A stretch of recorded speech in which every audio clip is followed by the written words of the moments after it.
prestigious conference on the budget analysis. When the idea was mooted, I was really overwhelmed. Seeing the panelists, I am also finding lots of words. What actually should speak in front of these panelists, so senior officers and who have been in the thick and things of the defense? So, General Pandit, Air Marshal Soman, Vice Admiral Pawar, ADG Vijay, Chafekar, and co-panelist, my joint director Dhiraj, Gugale. It's a great panel. It's a great panel to be here, and I think, considering the government vision of making India a Viksit Bharat in 2047, in my opinion, it's not possible unless until we have a robust base of manufacturing. Agricultural dependent economy cannot make it a Viksit Bharat, and the services has its own challenges to take you to that level. So we have to have, considering our population, considering our sources on that side, we have to think about how we can enhance or increase our manufacturing base, which can lead us to the Viksit Bharat. The problem is, again, do we have those materials, like I was discussing with the outlay, that do we have those capabilities, do we have that base, and do we have a policy impetus? Even right now, when you're talking about indigenization in defense manufacturing, the problem, most of the time, comes up order quantity, the commitments. Whether the commitments are there for the industry to put their money, because they all a capital intensive job, and if you do not have a commitment, you do not foresee the orders for the next 20 years, how you can put that much of money there? So that's one thing. Now, when we are going to talk about primarily about defense budget here, but ultimately, unless until we see the union budget, it's very difficult to talk about the defense budget. Like presently, I think it's around 50 lakhs crore rupees. That's our union budget. Out of that, 16 lakhs crore is being financed by borrowings, which primarily goes for the capital acquisition or capital expenditure. Around 25%, approximately 22% or so goes in interest payment, what the borrowing we are making. The more borrowing we do, the more interest liabilities are going to be there in the future. Your revenue is going to be the constant. Your revenue is increasing by maybe 5%, 10% GDP, because GDP is growing by that percentage. And the more the borrow, the more you do the borrowing for the capital expenditure, the more interest payments will be coming in the next year. Then, so how to balance that? How to balance that? I think that's the biggest challenge to the government. How to reduce the fiscal deficit, how to make ensuring that the fiscal deficit remains within the control, at the same time you do the enough deficit financing to finance your capital needs so the economy keep on growing at a healthy pace. And that's a big challenge. That's where all the economists are basically working, and I don't think there is some straightforward solution to that. It's just a paradox which needs to be managed.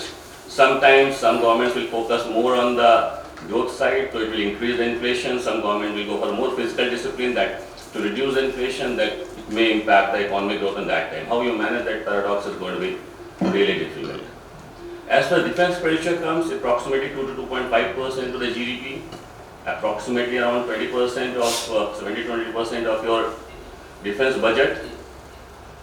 But again, if we have to go, and I'm sure the panelists are going to drill down on that number and come out exactly where this budget is focusing on Atmanirbhar Bharat, whether this budget is actually giving anything to Make in India, or solely the Make in India is there, but is the budget is forcing that, or the government policies, like recently made the Make in India policies, are actually giving some impetus or some force or some sort of tailwind for promoting manufacturing in India.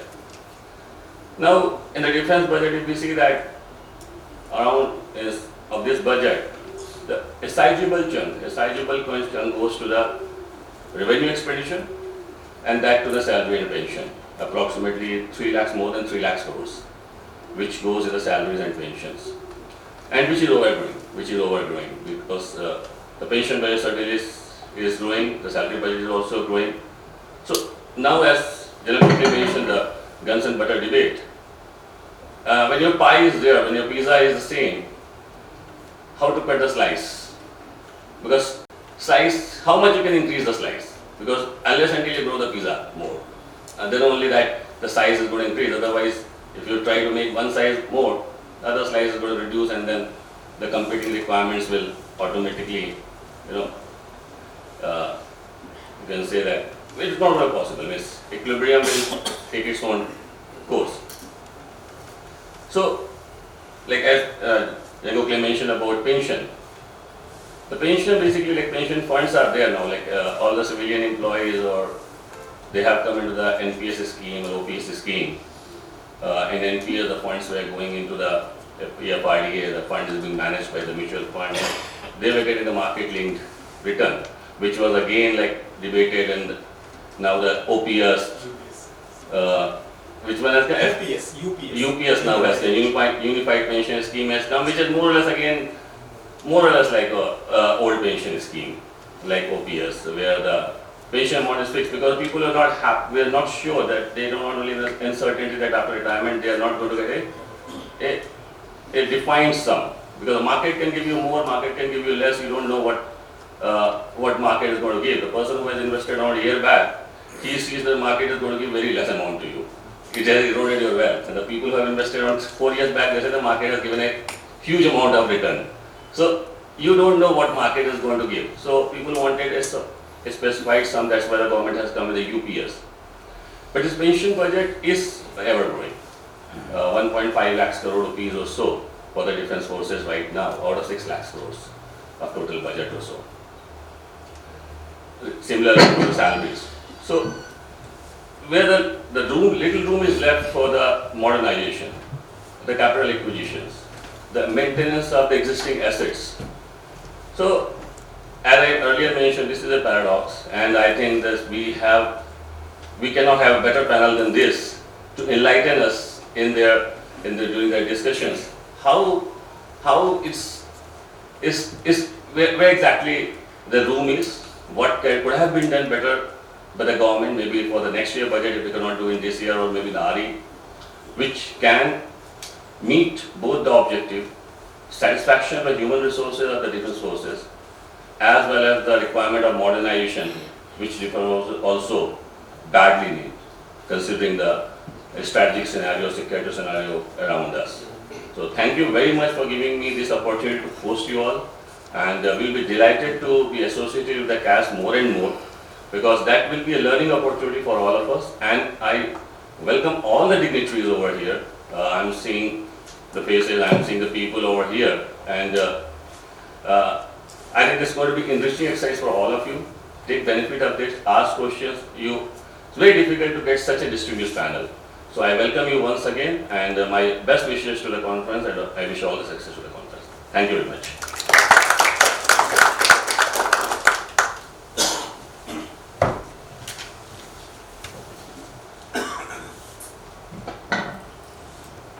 Ladies and gentlemen, we'll have the presentation by the panelists now. So we have presentations of the Army, Air Force, Navy and the Coast Guard, and also a perspective from the CDA, that is the Joint Director, NADFM, will give the CDA perspective. This will be followed by an interactive session, and we have a very experienced audience here, so we expect some good comments besides questions from the audience. So first we have the first panelist, Jan Gadkari, a brief introduction. Jan Gadkari has commanded an artillery regiment during Kargil operations in the strike corps in the western sector, and an artillery brigade in CT role in the state of Jammu and Kashmir. He specializes in J&K and has done a PhD in motivation for terrorism, a study, focusing primarily on the Jammu and Kashmir.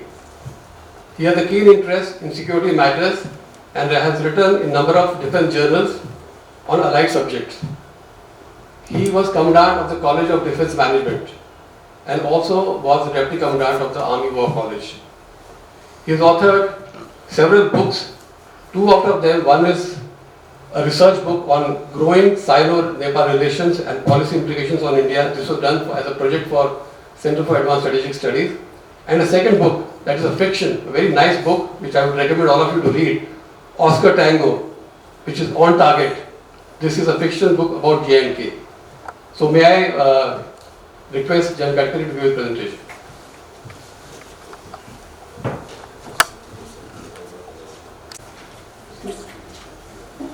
General Pandit, Marshal Gugale, General Margin, panelists, ladies and gentlemen. Firstly, let me thank Cash for giving this opportunity for me to speak first. So if I steal some thunder out of my panelists, it's not intended. A lot has been said by the two speakers before me. This is the second time that I am addressing budget presentation here. Now, budget usually is a very, very dull kind of a exercise.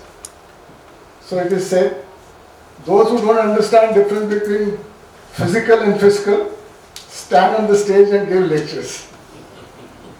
I just hope I don't qualify that definition. I'm expected to speak on the army budget, but none of it would stand in perspective if I don't cover either a part of the union budget or the MOD budget. So being the first on the podium here, I will cover both of them a little bit so that it falls into perspective. Most of it is, in my presentation, is all figures, of which some analysis will come out. If some analysis doesn't come out in the question answer session, I hope people will ask, as the chief of NADFM said, pointed questions. So, in fact, he did mention that without the perspective of union budget, the defense budget has no value. And that is why I did a couple of slides on union budget. All those who followed it on the 1st of February would realize that a budget is as much a political statement as it is economic. Probably some might say it is more a political statement than an economic statement, and that is why it is laced with so many nuances of phrases and words. So what is the government's thought process in a budget? Government, every time you will realize, has a certain logical thought process in advancing the budget. Every year it is a little different, although there is like a 5-year roll-on plan, a continuation. Hence, the budget comes up with themes like Viksit Bharat, as each one of us is very fond of saying. So, what is the theme this year? 4 segments were targeted. I'll comment on all what I'm saying a little later and you'll understand why I have to flag all this. 10 focus areas. It's all taken from one of the documents of budget, nothing mine. You must have got it on your WhatsApp also, all these. How will fuel reform? This is the taxation policy of the government. And destination, Viksit Bharat. This is the political part of this whole budget. Every time the finance minister has to state and the papers have to publish next day. So let's look at the union budget. I'm just stealing a leaf out of what the earlier speaker has stated. That budget is an exercise in what you get and what you spend. But before what you spend, what you get is most essential. And that is where the battle lies. That's what the economic battle, and that's what you were saying. This balance that we are trying never happens, but it is tried. And despite the fact that you will never match the receipt to the expenditure, what matches are your borrowings. Ultimately, your expenditure may be expected and known, but your borrowings will go up or go down depending upon your expenditure. Ultimately, that balance sheet has to be, so 50,65,000 was the union budget this time, out of which is carved out the defense budget. There is this continuous debate about defense budget. Is it more, is it less, how much of the GDP? All this debate primarily focuses on making a statement depending upon which side of the divide you are. But the fact remains that no budget is made in isolation of either the union budget's capability and what is the geopolitical, geoeconomic scenario that exists around us. And that is why every budget is preceded by the Survey of India, which gives out where do we stand in terms of the economy and what threats we perceive. Everyone knows about the fiscal deficit. If there is a question, I can answer later. Now, again, a very basic, those who understand budget will understand there are 4 demands. 19, 20, 21 and 22, and they have been the same for a long period of time. 6,81,210.27 crores has been the allocation this year for MOD budget, and the individual allocation demand-wise are given. The the demand numbers 20 and 21 take 80% of this allocation, revenue and capital. That is what comes under discussion. Invariably, you will find that most debates revolve around modernization, capital, yet actually speaking, the capital budget is very small. It's the revenue budget which is the substantial portion. And very few people talk about revenue too. In fact, 2 criticisms always are the capital budget is less and the pension budget is more. Demand number 22. I have the figures, I will leave it to your better judgment, we can debate a little bit on it.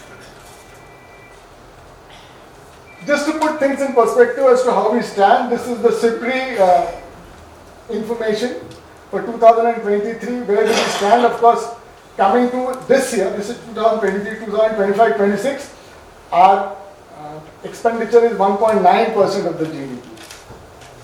And probably the defense spending has come down from what is reflected. Not that it would be true entirely, it depends upon what do you factor into the defense budget. Now,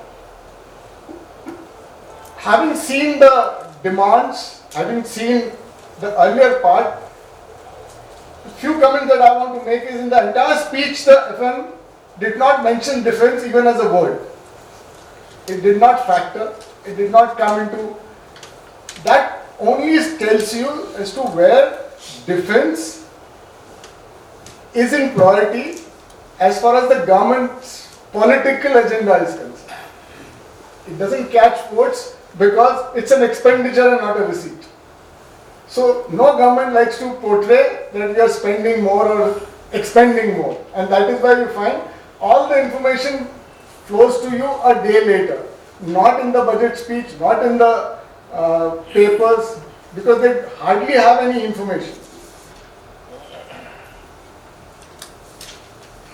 B is budget estimate to budget estimate. It was a 9.52 increase from last year, 6.21 to 6.81.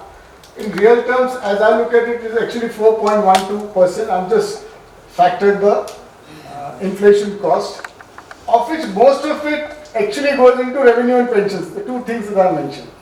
In real terms, there is hardly any change in the budget, and that is why it really does not generate the kind of debate that it should. It never comes under discussion in the parliament, nobody questions, nobody answers. Now, having said this, just elaborating for the benefit of the audience here, that what does each demand contain? Demand number 19, which is civil, has its allocation in, not all, but most of them have been given here. So like J&K Light Infantry has a separate subhead.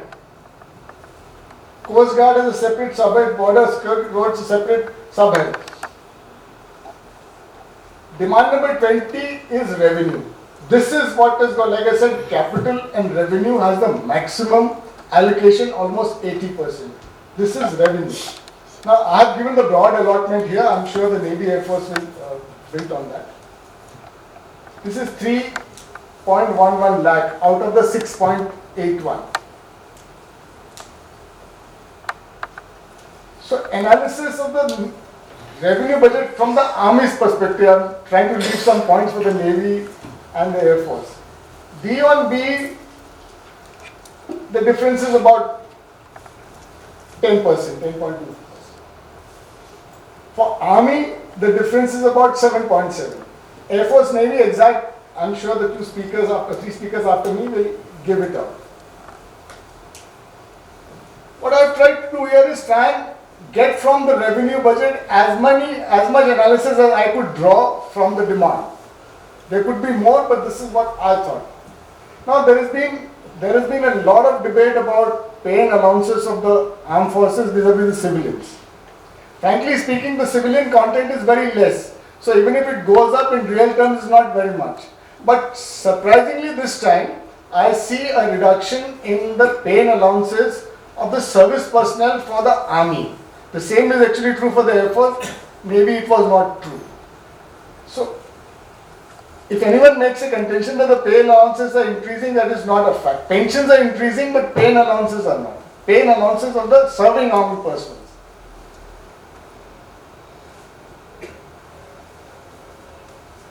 So another interesting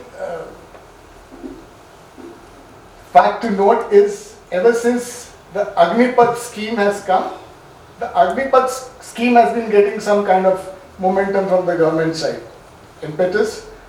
This time there has been a 45% increase in the Agnipath scheme for the Army. There has been increase for Air Force and Navy. I'm sure they will cover it. Now, as you know, as we all know, why the Agnipath scheme was introduced. It was, to the best of my understanding, apart from all the other political reasons that are given, ultimately the aim was somehow to reduce the pension budget as and when it comes to that. Otherwise, there was no other way of seeing that budget, which I will come to later, the pension, continuously increasing, and there was no way the government could cap it. This was one of the ways of doing it. The results may be seen a little later, not so early, because it will take time for these people to grow into service and then retire after 5 years, all those who go off.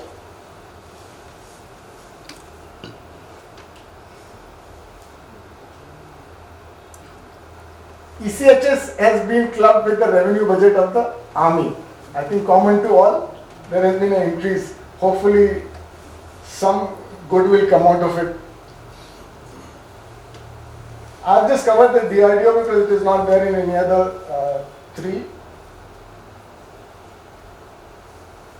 There is an increase in the revenue budget. Actually, there is an increase in the research, about 27%, research development. Other expenditure, it's ahead. Other expenditures, all those don't fit into it, like transportation and all. Even Rashtriya Rifles comes into that. Revenue for Rashtriya Rifles is increased by 21%. So if you see, the revenue budget, which is 4% increase, has increased more on account of some of these. Otherwise, there has been no increase as far as revenue, Army, Air Force, Navy is concerned, which is basically maintenance of the force. Now I'll come to the capital budget. Now, let me spend some time on the capital budget. This is the demand which takes the maximum debate, but has the least information. I really do not know how my fellow panelists have drawn their information, and I hope it is much better than mine. 2 years back, the demand number 19 used to come for 3 different services separately. So you could classify, for Air Force the capital budget is this much, for Navy it is this much, Army is this much. From 23-24 onwards, the demand number 21 capital has been merged together. Consequently, what you get is a joint forces budget. There is no distinction between Army, Air Force and Navy as known to the public. Now whether it's a ploy or not, I do not know. But my information that has been given to me is that it was keeping in mind the jointness of services, keep the budget together, capital budget together, so that should one service not be able to spend its entire amount, the transfer to another service becomes easier, as my fellow friend here is nodding his head vigorously, because that used to be a major problem, and that is what has happened. Air Force usually takes what the army can't spend. And the army blokes standing here keep wondering why we can't spend. But that is why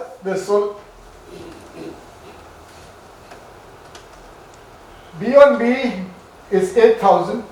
There are many interesting observations that I have. For those who don't probably have not realized that 1,80,000 crores is not entirely the modernization budget. There is a portion which goes into R&D and infrastructure development, and the balance becomes the modernization budget, which is 1,48,000. This is for 3 services of capital acquisition. In this are 2 terms called the committed liabilities and new schemes. Committed liabilities, as the speaker before me had mentioned, that it is a collection of acquisitions that one had made the previous year. They are not paid in one go, they are paid in bits and pieces, 5 years, 7 years, depending upon how the contract is drawn. Every year is supposed to pay. Every year there is a huge backlog of committed liabilities which goes out of the modernization budget of the 3 services. Now 1,48,000 is actually distributed between Army, Air Force and Navy. And I don't have that distribution for the reason I told you.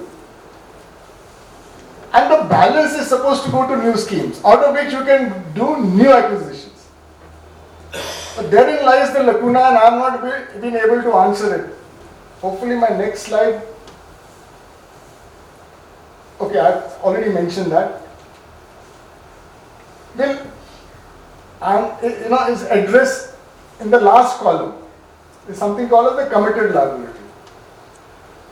Now, since 2019-20, I think so, 2019-20, the government has stopped giving to public any information on committed liabilities. So the last of the information known is that, and I have a table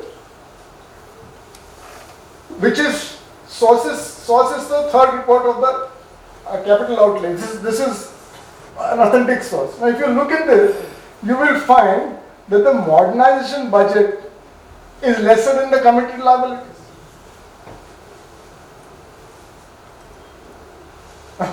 Straight away the thought comes to my mind, if that is the reality, how does new scheme go through?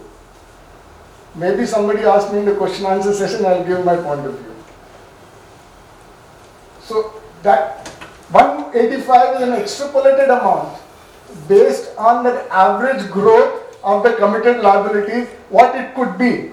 It is an anticipated committed, which I have worked out, not given anywhere. No, but that's why I said government is not giving any information. 2019-20, correct. So I don't know how many can see it or not. I don't want you to really look at it, but this is how the demand number 21 is coming these days. Up to this place is what was there before when it used to come jointly. Hereafter, it's all jointly separately. Hereafter, it's all joint capital budget. The ones in the red are actually modernization, aircraft, aero engine, heavy and medium vehicles, other equipment, rolling stock, Rashtriya Rifle, naval fleet, naval docker, joint stock and special quarter.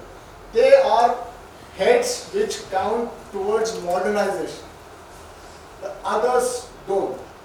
Now, this red is carried forward there in some manner. If you see this, that means there has been a reduction in heavy and medium vehicles. From Army's perspective, it means reduction in tanks and guns. Allotment for. So since I am the Army rep here, I am trying to bring to the notice that while aero engines and aircrafts might have got a jump, the heavy vehicles and medium vehicles have got a lesser. Now, it's again a speculation because I don't know what exactly has happened in the actual budget for the Army. Overall, this is what has happened. It could quite be possible that the Army has got its share, the Air Force and the Navy's share of this head would have gone down. Quite possible. So this is how the demand is. The demand has got complex because it has got mixed up. And that is the reason I am shown this chart. It's a complex slide.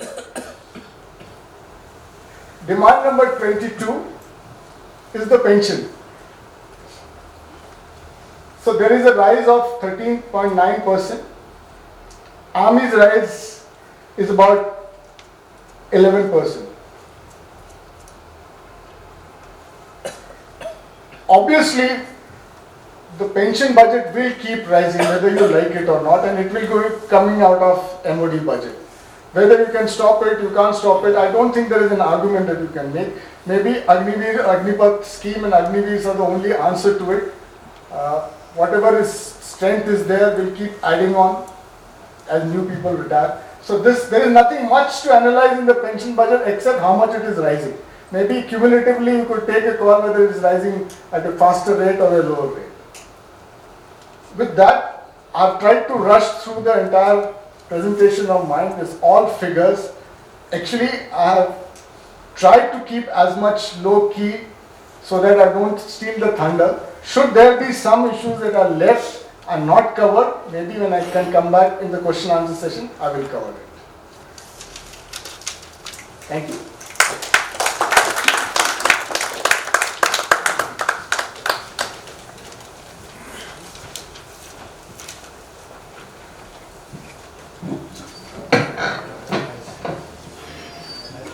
The next speaker we have is Marshal Soman. And just to inform you all, Marshal Soman has just rushed from Bangalore to attend this meeting. And he's also developed a very heavy, some injury on his calf muscle. So anyway, thank you, Marshal Soman. Marshal Soman has held many important appointments which include Commanding Officer of a Fighter Squadron, Chief Flying Instructor at Flying Instructor School, and Chief Operations Officer and AOC at Premier IAF bases. He has served as Assistant Defence Advisor at the High Commission of India in Bangladesh. He has also served as Director Operations Air Defence, Director Operations Joint Planning, Principal Director Operations Space, and Principal Director Flight Safety at Air Headquarters. Before his appointment as Air Officer Commanding Chief Western Air Command, he has served as Air Defence Commander and as SASO in 2 different commands of Indian Air Force. And he is an alumnus of DSSC and has graduated from Air War College, USA. Over to Marshal Soman.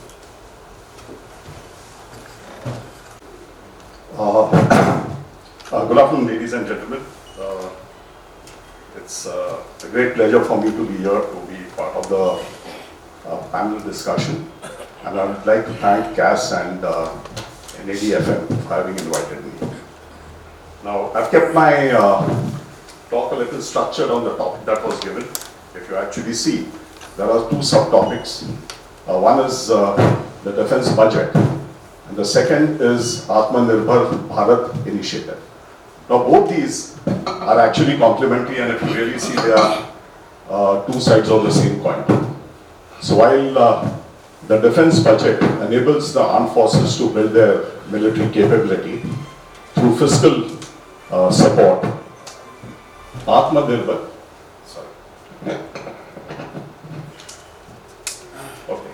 So Atmanirbhar enables the nation to build the military capability through indigenization and modernization.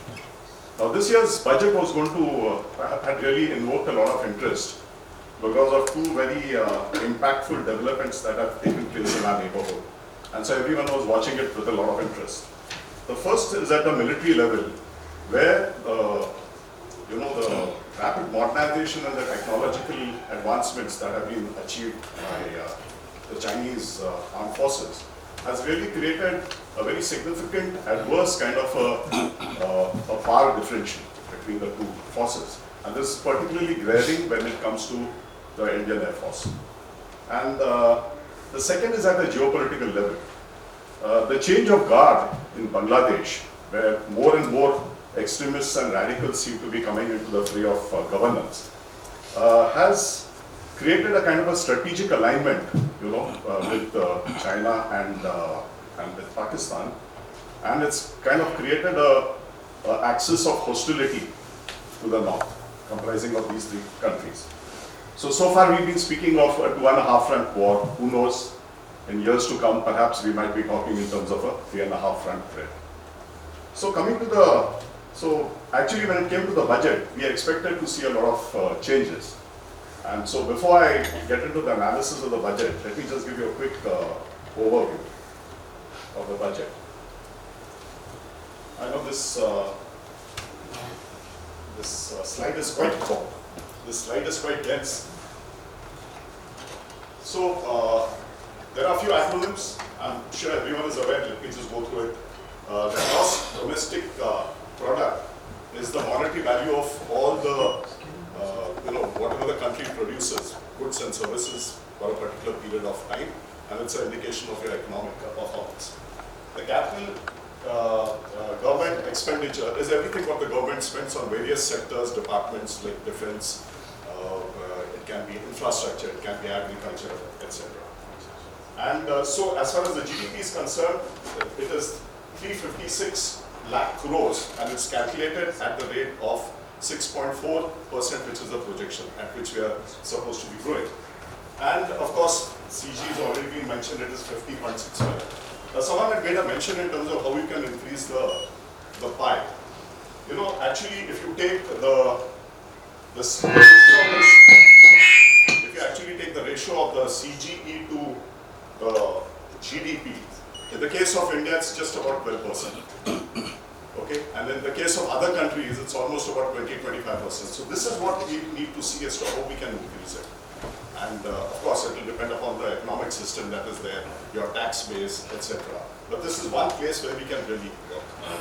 Right, next we come to is the budget estimates and the revised estimates. Budget estimates basically are the initial projection of your income and expenditure, and it is based on the expected income and the planned expenditure. It's normally announced at the beginning of the year, like what happened on 1st February.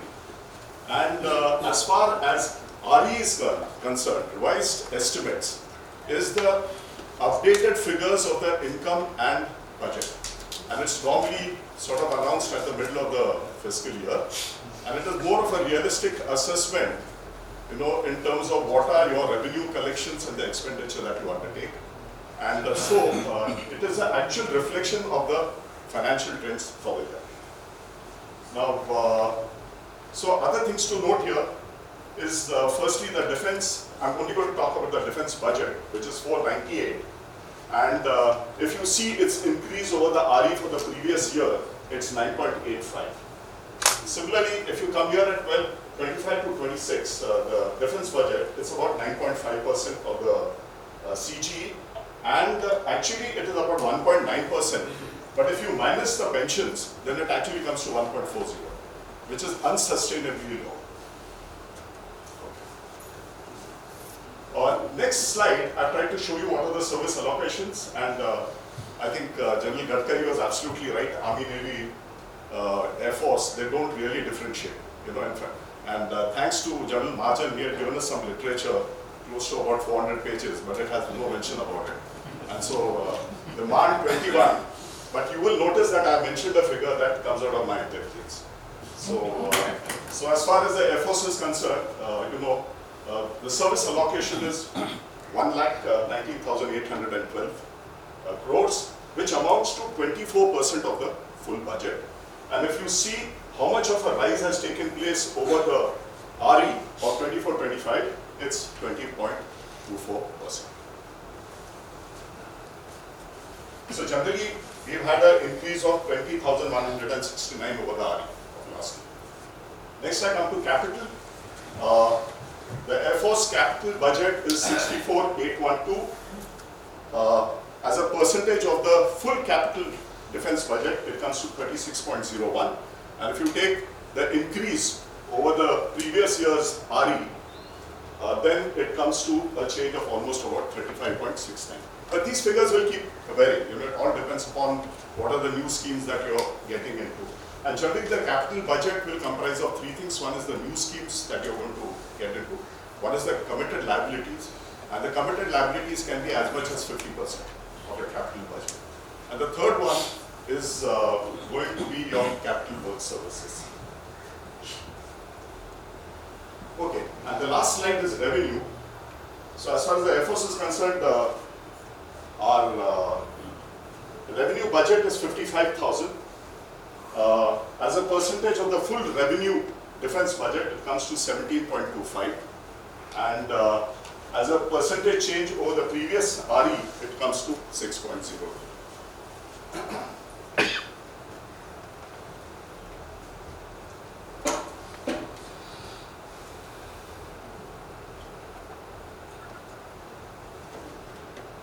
So, having had an overview, an ideal defense budget should be able to enhance the operational preparedness, promote self-reliance, and facilitate modernization of the armed forces.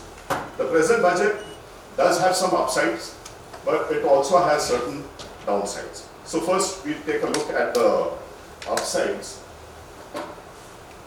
Atmanirbhar Bharat and defense manufacturing.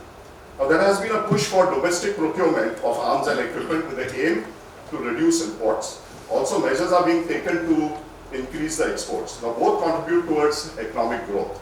The present budget generally aligns with India's long-term goal of becoming a major arms global exporter by 2047.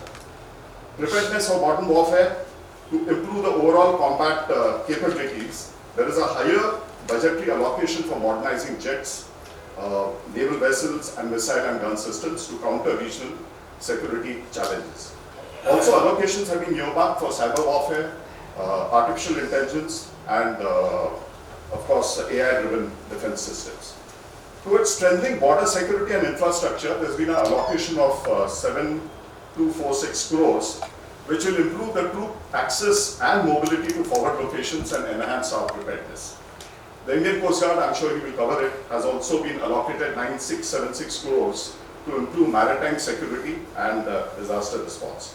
Now, to boost Indian defense R&D and innovation, the DRDO has got a hike of 12% for development of advanced technologies like hypersonics, directed energy weapons, as well as AI.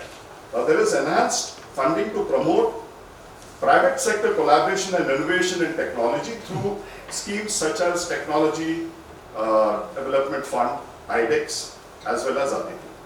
Towards welfare of armed forces, which is already covered, there is a rise of almost about 20%, it's 8,317 crores, and has been provided to ECHS to improve the healthcare facilities for the veterans and their families. Now, coming to the downsides, firstly, there has been a decline as a share of the overall budget.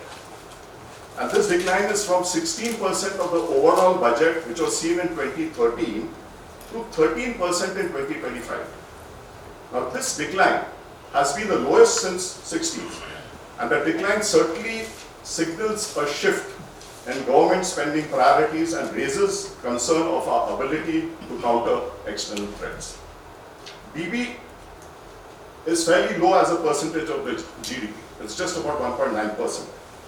And as I said, if you minus the pensions, then it comes to 1.4. Now, these percentages are actually unsustainably low, given the contemporary challenges that India is facing. The comparative figures for the US and China are 3.4 and 1.7% respectively. Though the percentage figure for China is less, their GDP is also 5.5 times that of India. And secondly, all those unstated discrete expenditures that they keep doing are normally not formally stated. Now, there's a limited increase in capital allocation, and it just comes to about 4.65% in the capital head. So while the overall defense budget has gone up by almost about 9.85, the increase in capital budget has not been much. Now, low investment in defense R&D.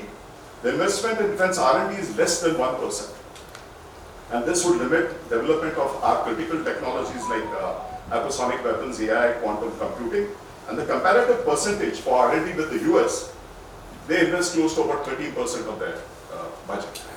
And that the budget is something like $950 billion. High salary and pension component. Salary and pensions amount to 52.4% of the defense budget. And this component limits the funds for new acquisitions and restricts future expansions. So keeping in mind the emerging security threats, there is a need to enhance the budget to at least 2.5% and later to 3%. Additionally, the capabilities being developed, very important, should address what the specific threats are that we face, lest it becomes a case of arming without aiming, the title of a book which has been co-authored by Stephen Cohen and Sunil Dasgupta about India's defense procurement. Coming to Atmanirbhar Bharat. The Atmanirbhar Bharat initiative is transforming India's defense sector by strengthening indigenous production, by reducing imports and increasing exports. So while challenges remain, budget allocations to realize Atmanirbharta, supported by policy measures, investments in R&D and private industry collaboration will help India achieve self-reliance in defense. So coming to policy measures, as part of policy measures, defense acquisition procedure was published in 2020. It prioritizes procurement from Indian sources. As per the MOD, this manual, I believe, is going to undergo a change over the next 1 year. Positive indigenization list. Now, close to about 3,100 items are banned from import to encourage domestic manufacturing. FDI liberalization allows foreign investors to invest in Indian defense sectors without prior government approval. And so the government has increased the automatic route limit from 49 to 74% to attract global investment. Technology development and innovation. For this, as I said, schemes like the TDF, the IDEX, to foster innovation and collaboration by engaging startups, MSMEs, academia and private industries to develop cutting-edge technologies. The funding per project has also been increased from 10 crores to 50 crores. Now, defense industrial corridors have been made to boost indigenous manufacturing by creating dedicated hubs for research, development and production. And there are portals like Shrijan which have been created to help the MSMEs and private firms to identify the opportunities for participation. Most of the MSMEs and the little firms that were there were not really in knowledge of what the services wanted. So this is all available on the Shrijan portal. The initiative for self-sufficiency in arms development has led to significant progress in defense manufacturing.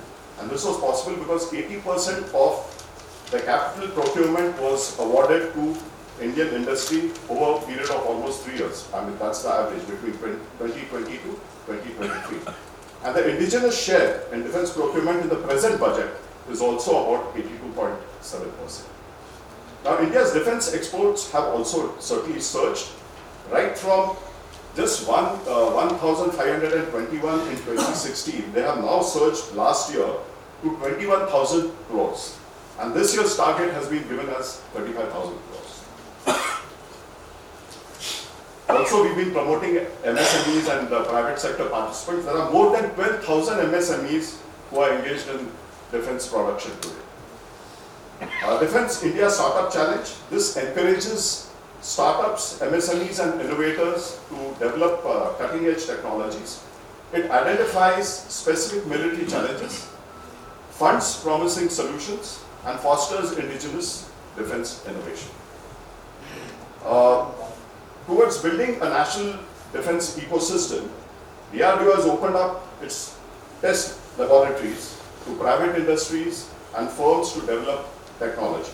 The development cum production model that we have adopted would encourage industry participants in major projects. Towards economic contribution, defense sector contributes significantly to India's economy, supporting employment, infrastructure and technology. Now coming to the Atmanirbhar initiative.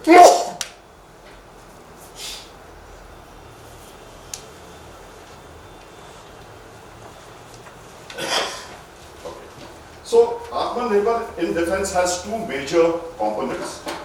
First is attaining combat capacity through self-reliance and sufficiency.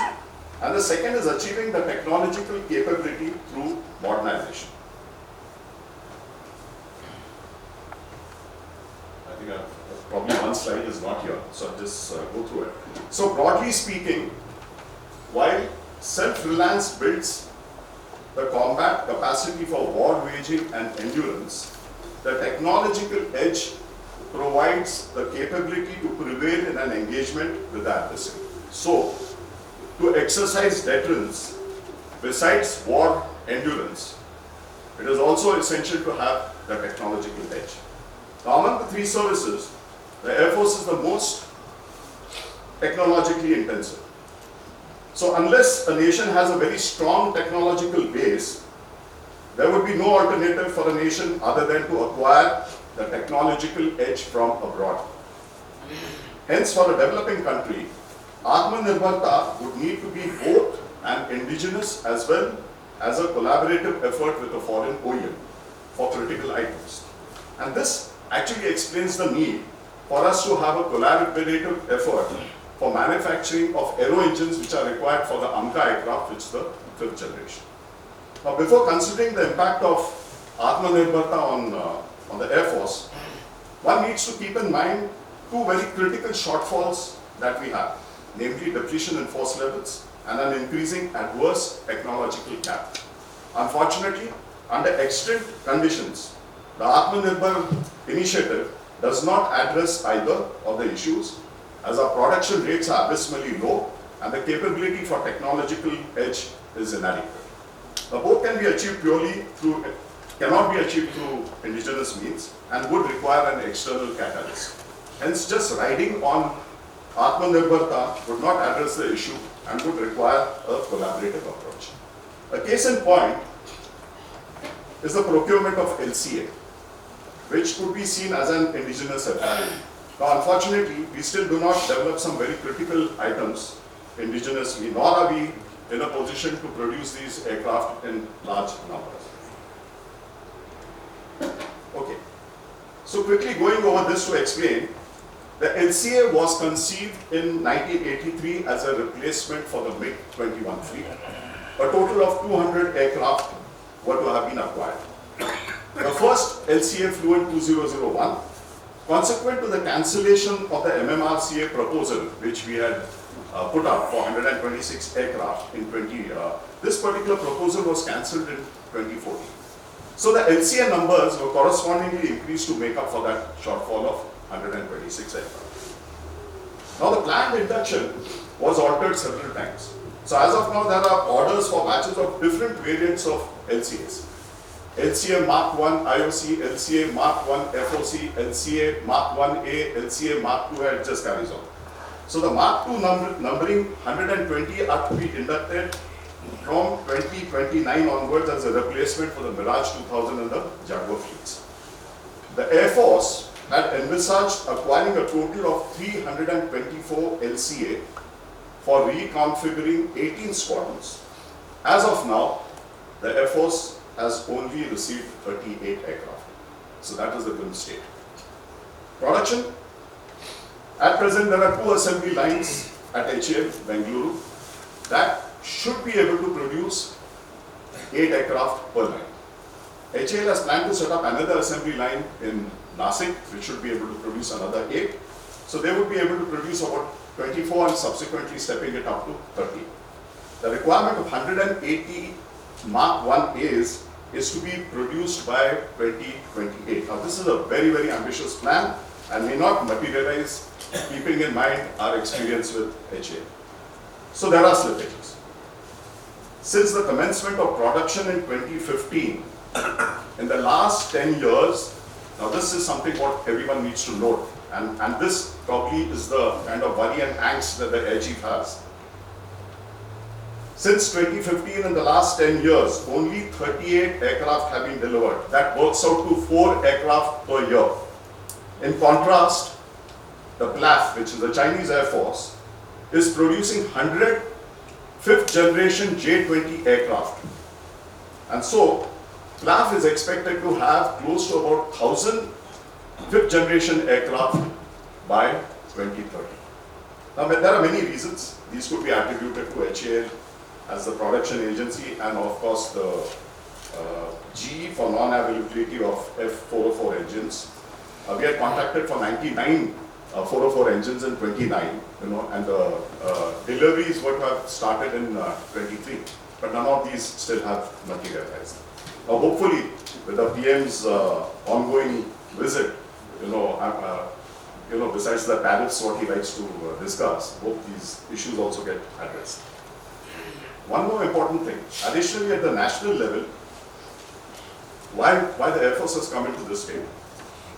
Additionally at the national level, mindsets of war being unlikely and a certain amount of air power blindness may have also relegated these acquisitions. So what are the options? Under the present situation, due to the rapid drawdown of aircraft fleets due to obsolescence and low production rate, it is essential that HL gets its act in order. The Air Chief has already expressed his concern over the state of affairs and has recommended incorporation of private players for production to increase or to augment the numbers. Another option could be to acquire the MRFAs. We already put up a proposal for 114, which would sort of be able to bridge the gap. The government too has taken this aspect seriously, and there is a high-level committee which has been formed, which has been headed by the DEFSEC. You have the chairman DRDO, you have the scientific advisor, and you have the deputy chief from the Air Force. A 4-member committee which is supposed to be giving its recommendations in terms of how we could address this issue of the depleting force levels in the Air Force. So finally, to conclude,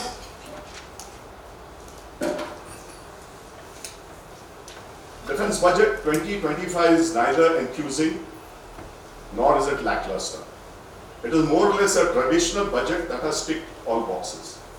The budget does not reflect the concern that we ought to have or the emerging national security challenges unless we have surmised that wars will not take place, or the crisis could be diffused through diplomacy, or it could be done through external balancing, failing which we would have no choice but to take a accommodating stance, and the accommodating stance will be to lose more territory. George Shultz, a former Secretary of State of the US, had famously observed that negotiations are a euphemism for capitulation unless the shadow of power is cast across the bargaining table. To deal with China, one often hears that deterrence is needed and we need to speak from a position of strength. The present budget will not get us that position unless we step it up to 2.5% and make more money available for capex as well as R&D. As regards Atmanirbhar Bharat, it is a great initiative in providing self-reliance and sufficiency in developing a defense ecosystem and enhancing our military capability.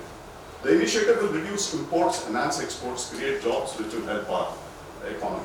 But it needs to be remembered that in certain technologically intensive sectors and services, the Atmanirbhar initiative would need to adopt a mix of an indigenous and a foreign collaborative approach.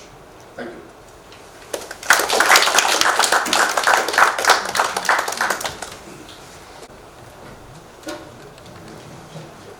Thank you very much, Soman. The next speaker we have is Vice Admiral M.S. Pawar.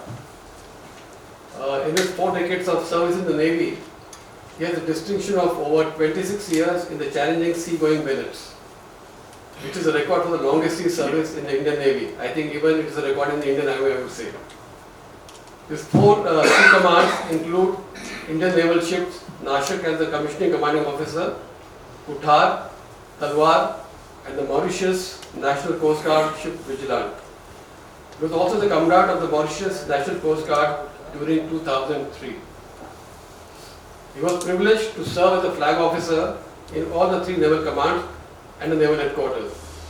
As a flag officer sea training, he oversaw the operational sea training of Indian Navy and also some of our friendly foreign navies. He was the Chief of Staff of Southern Naval Command and Training Command, spread across 7 states and Lakshadweep and Minicoy Islands, as well as the Eastern Naval Command, the largest military command of India geographically.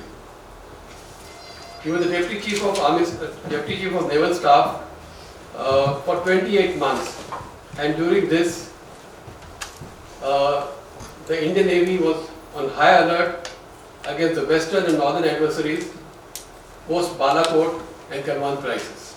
Over to Atmanirbhar.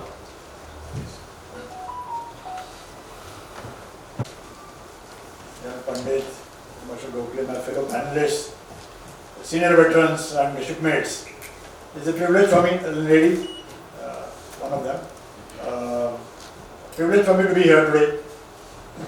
And as my two previous speakers have very lucidly elaborated on the aspects of budget, there's really very little for me to contemplate on numbers.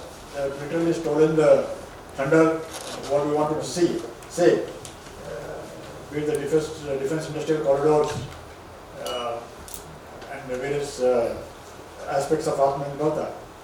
But today my condition is akin to a famous Hindi film, Pukar, Anil Kapoor and Madhuri Dixit starring, I think 1992 or 93 film, wherein this young army officer Anil Kapoor is a sword of honor from the Indian Military Academy and an officer on the high track, fast track. He is in love with the general's GOC's daughter, who is the role played by Marathi lady, Namrata Shirodkar. And there is a party there, and the general is very keen that his daughter marries the young officer, where the general's wife and our president is not very keen. So when someone tells her, ये तो sword of honor है, और general साहब भी चाहते हैं कि इनसे शादी करें, तो Rohini Hattangadi, the mother of the girl says, general साहब ने 20 साल बॉर्डर में बिता दिए और बाकी के 20 साल बॉर्डर के बारे में बात करने में बिता दिए। उनको ये दुनियादारी के बारे में कुछ पता नहीं है। ठीक उसी तरह से Admiral Power has spent bulk of his time at sea and is as far away from budget as can be. Even in my personal life, all my pensionary benefits are lying in fixed deposit in State Bank of India. Not one mutual fund, not one share, no real estate, no gold, nothing. So I am least qualified to speak on matters budget. But I couldn't let the Navy down when General Mahajan requested me to stand in. So I have no presentation, I have no slides, no written script. I will just speak on my thoughts on things which have not already been spoken actually. Without what has been already spoken, no discussion on budget and Atmanirbhar Bharat can proceed. Budget, defense budget is never to be viewed in vacuum or isolation as the Air Marshal brought out. It is a direct outflow of the Raksha Mantri's OP directive. And again that Raksha Mantri's OP directive, it appears to be static. God knows when it was revised, like 2009, then 2019 it was supposed to be revised. I think it has been revised thereafter. I don't know. It might seem a static document, but it gives a great amount of leeway for interpretation. Because the capabilities that you are going to build through the DAP or your budget, when you talk about budget, I am not even looking at the other aspects of pensions and pay and allowances and defense civilians. If you take that out, you want only 4,81,000 revenue and capital budgets. That's what, even the revenue is of little relevance because you have to keep the forces running. The ration, money, fuel, space. I mean, the real, when you talk about defense budget, is at 1,80,000 crores. It's a capital expenditure, about which there are very little details. So when we talk about shaping or founding your armed forces through this capital budget, it really flows out from the Raksha Mantri. What does the Raksha Mantri want you to do? And Raksha Mantri will want you to do things which will flow out from the geopolitical situations. You look at the state of affairs in our neighborhood. You've got two nuclear armed neighbors with whom you've got disputes. Both are irredentists, want to change the status quo unilaterally. They are known for that. They promote terrorism. They use grey zone tactics. They want to use their comprehensive national power to snub your nose in the United Nations, in the regional forums. They don't want you to come up. You got Myanmar in turmoil for the last 2 decades, from 1987 onwards. Recently you got Bangladesh. You got the Houthis near the Babel Mandap Strait, who have choked to a considerable extent the international sea lanes to the Suez. We have got piracy off the coast of Somalia. And you want to be the Vishwa Guru, Vishwamitra, as Prime Minister Modi says. He wants to provide security and growth for all in the region, in the Indian Ocean region. And you have got your own commitments under the Quad construct. With these responsibilities and the RMSOP directive, 2 front war, 2.5 front war, 3 front war, war is, whatever you call it, you require to have capabilities. And how do you get these capabilities? Through your capital budget. Now, as far as induction of capabilities and a few figures firstly about the naval budget. Though the Air Marshal said that the Air Force is the most technical of the other two, compared to the other two services, in a lighter note I will beg to differ, because we not only got the aircraft, we also got the submarines, we got the nuclear propulsion and things like that. So, be that as it may, we are no doubt capital intensive. And if you look at the ratio of capital to revenue amongst all the three services, the Navy stands out the winner. We got 65% of commitments to capital, vis-a-vis 35% to revenue only. As against say Army, which is about 80% to revenue and 20% to capital, and Air Force is 55% to capital and 45% to revenue. So we are a very capital intensive service. The gestation periods for our platforms are very, very long. Rome was not built in a day. It takes tremendous amount of technology. Man days, which translate to long gestation periods. And technology itself is constantly changing. You might, you might induct a particular platform, but only the hull of that platform remains in date. You got Goshko, Vikramaditya, you had old Vikrant, which was laid in, the keel was laid down in 1943, we got it in 1961 and it retired in 1997, you can the lifespan. The hull doesn't change much, but the fight component changes constantly, and in today's Moore's law, the rapid pace with which technology changes, you require to constantly upgrade your obsolescence. Unlike in the yesteryears when the rate of change of advancements in the fight component was not very, very rapid. The Navy, as far as Atmanirbhar Bharat is concerned, has been a pioneer. You know, just on the 15th of last month, we had Surat, Nilgiri, and one of the Scorpions commissioned on the same day, all built at Maidan. This is not some magic wand event. The indigenization of warship design, shipbuilding capability and capacity, Navy has nurtured them over many, many decades, and the fruits of that were seen in this 3 platforms being commissioned simultaneously.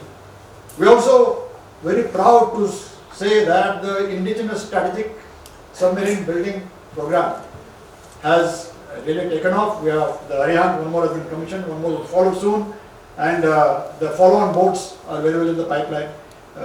So we have created a structure called the DMD, Defense Materials Development Establishment in Hyderabad. Much before the present thrust on Atmanirbhar Bharat. I mean, Atmanirbhar is not new, right from Pandit Nehru's times when he built the Bhakra Nangal Dam and the DPSUs and IITs and heavy electricals, all aimed at what? Atmanirbhar Bharat, self-reliance. They just want to make a distinction between self-sufficiency and self-reliance. Atma Santushti and Atma Nirbharta, 2 different things. You can have sufficiency, as China has on petrochemical products, by creating strategic petroleum reserves. Your own refineries have got about 20 days or 30 days of strategic petroleum reserves.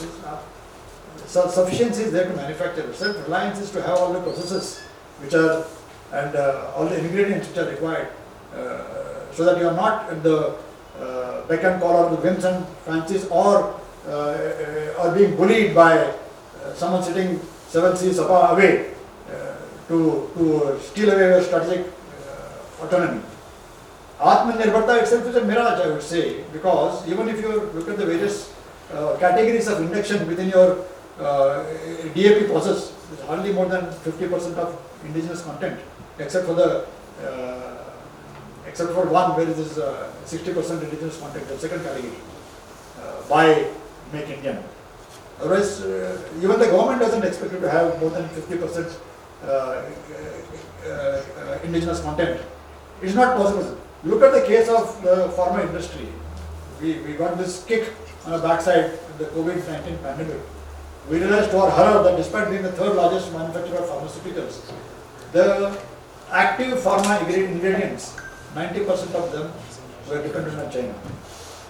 You know, so if you don't have the ingredients, you can do the manufacturing. Similarly, one of the most potent missiles which we have got in our inventory, long-range missiles, which we export to other countries also, we are very proud of the defense collaboration with Retd, the inertial navigation unit. So key components of that missile are not available with us. So you may build factories and you may build, a house of cards saying that I can do this, but that one critical component, like the active pharma ingredients, if you don't have that, your entire program would come to a standstill. The trick is to ensure the resilience or reliability of your supply chains. If you have axed this problem of ensuring the supply chain management in hardware and software, today, unlike in the Second World War, you have the shell, you have the cartridge, you have the gun, and you fire it.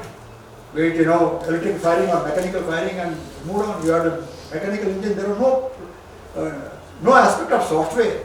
Today, the car I have driven, Hyundai Creta, is what, nobody can do nothing about it, but the software and the computer being plugged into the engine to monitor its health and see what are the fault finding and fault detection mechanisms. So, you may be able to produce a BrahMos. Do you have the algorithms, the circuit diagrams for the software which is there? Can you do the fault finding and bug detection? Can you upgrade it? Look at the P-8I aircraft which you have got. You want to plug on a modular missile which is developed in India, you can't do it. You don't have the circuit diagrams. So, Atmanirbhar Bharat is not only about making a particular platform. The software component of it is equally important. As far as the Navy is concerned, we are not constrained necessarily only by the defense budget. Fortunately for us, two aspects in the current budget. One is related to the shipping. The finance minister has been very, very generous, and the government over the last 4 or 5 years, and I'm well aware of the process, has been keen to give a thrust to the shipbuilding and shipping industry. The shipbuilding has got an infrastructure status today. When you get the infrastructure status, you know that you got cheaper loans, tax benefits, custom duty exemption for things which you are importing. There is a maritime development fund of 25,000 crores.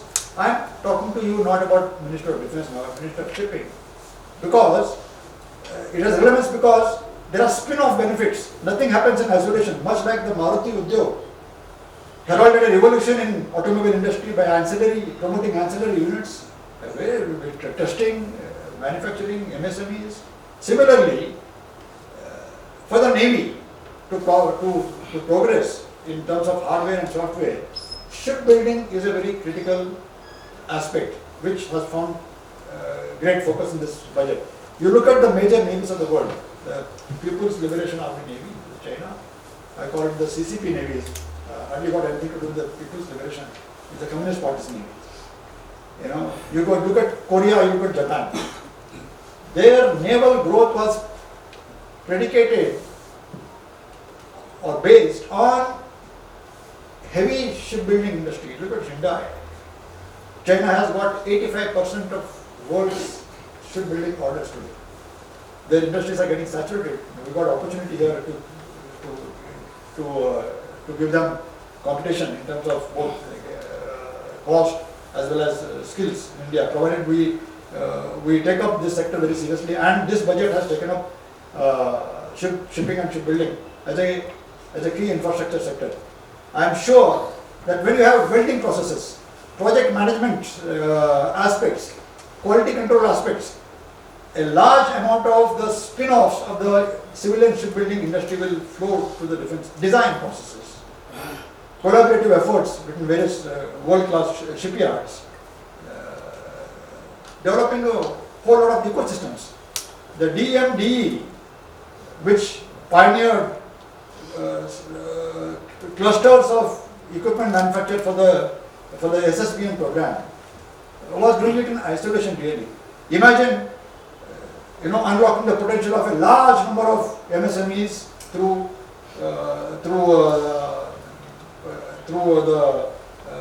giving impetus to the shipbuilding sector in the private shipbuilding.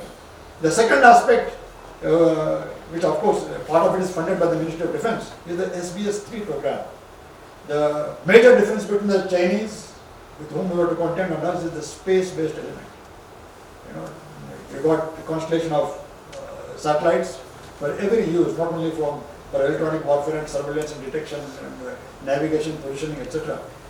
They are the second largest satellite power in the world. We have got approved 52 satellites to be launched, 31 by the Defence Ministry, 21 by the ISRO, and it is going to add great amount of capability in terms of Atmanirbhar Bharat. Those of us who have sat in the apex level know, after Galwan, I mean I can share it with all defence officers, the amount of imagery assistance we get from our partners. Without that we would be like, five blind men of Hindustan looking at the elephant differently, post Galwan in particular, without the space-based element. And it is this capability which is going to add to our Atmanirbhar Bharat in the defence sector also.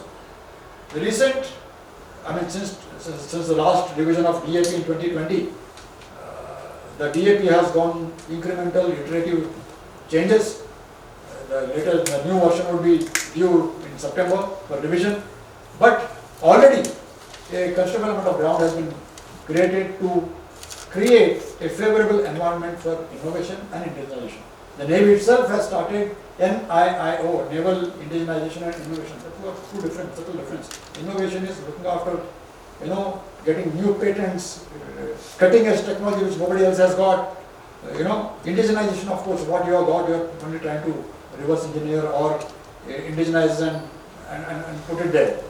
So both the Naval Indigenization and Innovation Organization got a trust. You got the Naval Technology Acceleration Cell, under which you got the working groups which monitor projects, and Defence Naval Technology Acceleration Group.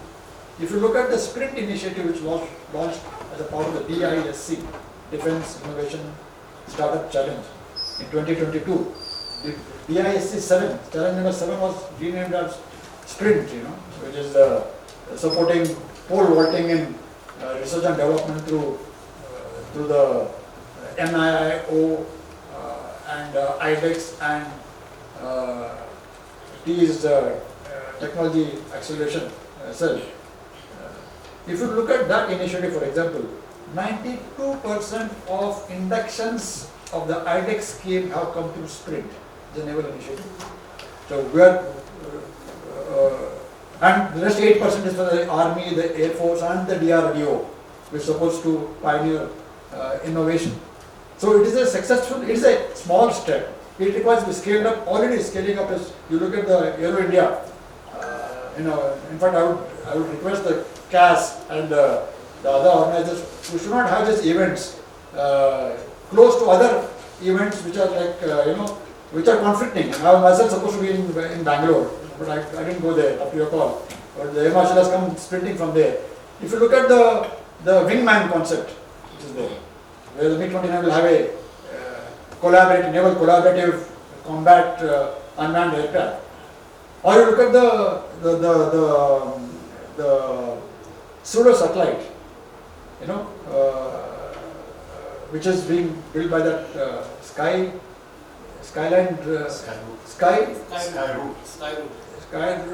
what is it called, research and technology. It flies at 80,000 feet above the clouds, can loiter there for 24 hours, day and night surveillance. Can pseudo satellite, high altitude pseudo satellite. It's an indigenous company. It started by an air squadron leader, which is, and there are of course many many retired naval veterans, aviators who were plugging into that. So these initiatives are a proof that the impetus given to Atmanirbhar Bharat after the DAP 2020 has come in, to the IDEX, to the Defence Technology Fund, be it Aditi program, be it the DISC Prime or DISC Normal, I think we are on the right track. As far as budget sufficiency is concerned, I would say that the budget is sufficient. The problem lies in our ability to spend that budget because of archaic processes, inability of the contractors or the R&D organizations to meet the various stages. Because unlike going and buying a Colgate toothpaste, all our payments are stage payments. And unless a particular stage has been reached, we can't pay. That's one challenge. Other challenge is a procedural, who will take a decision? Decision is not taken. With the result, I can give many examples maybe in the question answer session. So we are not able to spend the budget which we have got because of these challenges. And last year we have returned 12,000 crores of budget, the capital budget. So it is like telling Pawar, a thin man like me, a starved guy, take a plate, stuff in there, but my capacity to eat is limited because I got only limited means. And in between you would say, "Arey bhai, wo pani bhi piyo, gulab jamun nahi khaya," but ye kaun khayega bhai? So similar is the procedural challenges in our defence spending. We require to make them more nimble. Hopefully the defence acquisition document, which is due for revision, will address this. If you look at the IDEX initiative, we have inducted from conceptualization to posing the problem, to shortlisting, to giving a contract for development, to induction, to follow-on contracts. One year. Look at the pace. What can happen if you unlock the potentials? If we don't trust, is there anybody from the industry here? Not a soul. This is where we are. We are talking about Atmanirbhar Bharat. There is nobody from the industry.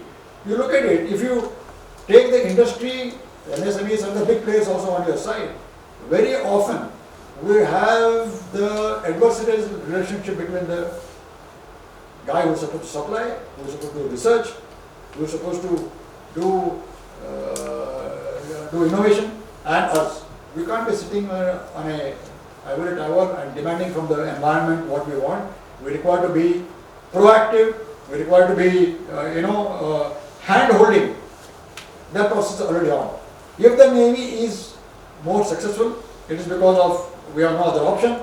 It is, we have been given a certain amount of impetus from the strategic program ecosystem which was there. I will end here and wait for some interventions during the question answer session. Only one thing I want to say is that it is really heartening that the DRDO budget for 25% of that is supposed to be earmarked for private players, and which is really good because if you look at, not that I got any axe to grind with the DRDO. Having been a user at sea for 40 years, one has used their products. We have had some of the best products from them, but there is a certain amount of fire in the belly which is lacking. It requires, just as the Air Chief said yesterday at the Aero India, when he said you require to work in mission mode, which is not happening across the board. It's not only DRDO, across the board in various arms of the government. It's only us who are in the cutting edge of operations who are in the mission mode all the time. Thank you very much. Thank you.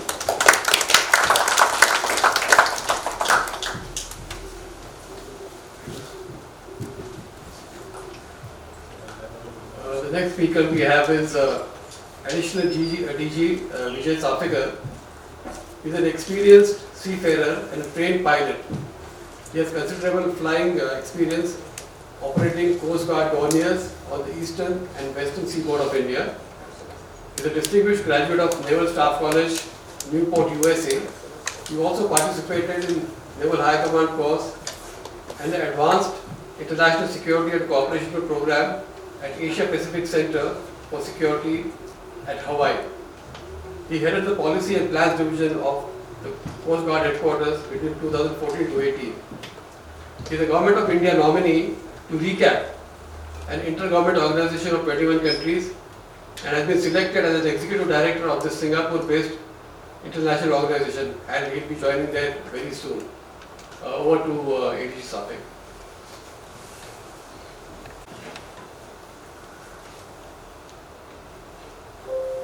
Thank you, General Mahajan, for that introduction. Air Marshal Soman, Air Marshal Gugale, distinguished panelists, I can see senior officers in the audience.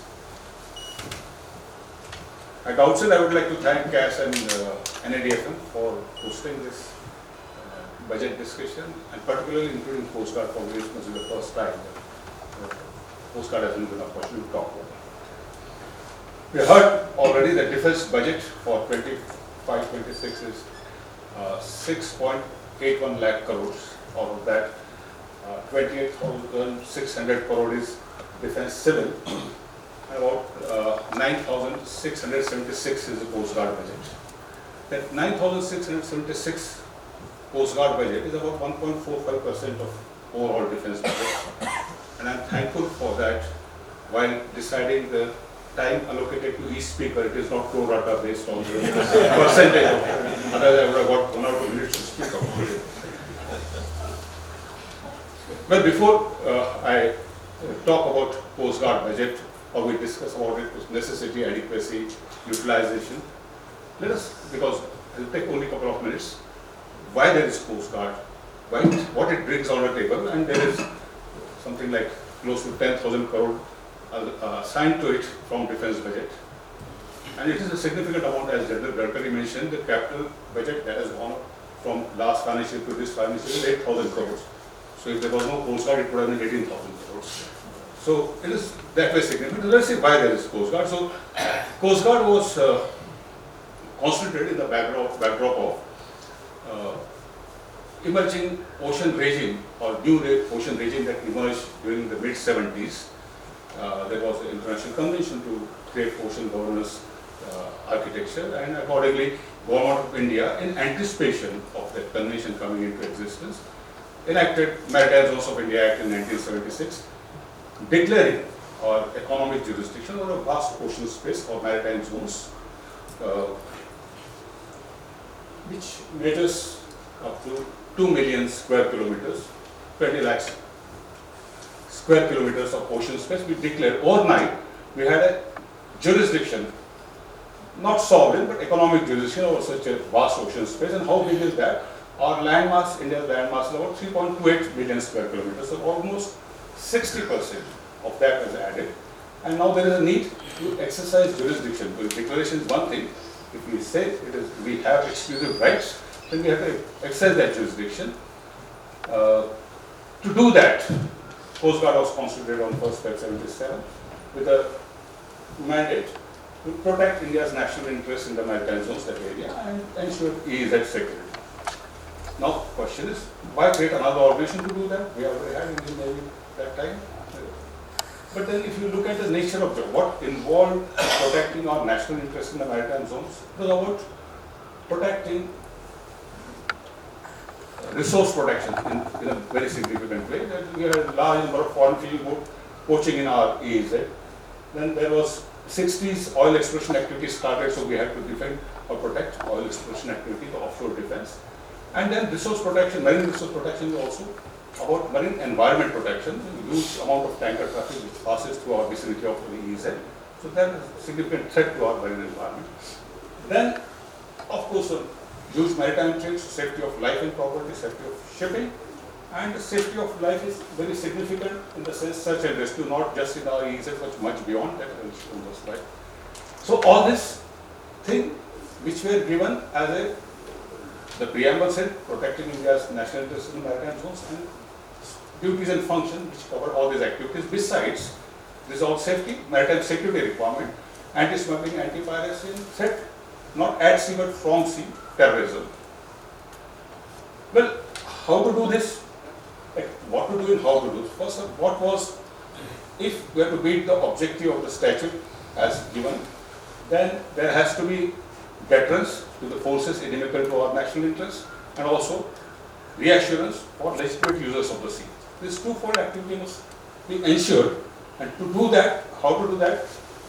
We must have surveillance of that entire area, which can be done by the aircraft, but an aircraft will only see if there is any infringement of our jurisdiction or any laws in the, how we will intervene. So as they say, boots on ground, we require platforms at sea to check that. So these are the things which necessitated to give effect to the charter which was given in the statute. First, long-term perspective plan was created by a visionary Vice Admiral Kamath for the Coast Guard. And I must say, what was visualized by then, we are yet to reach in terms of all capital assets in Coast Guard to that plan which was created sometime in 79-80.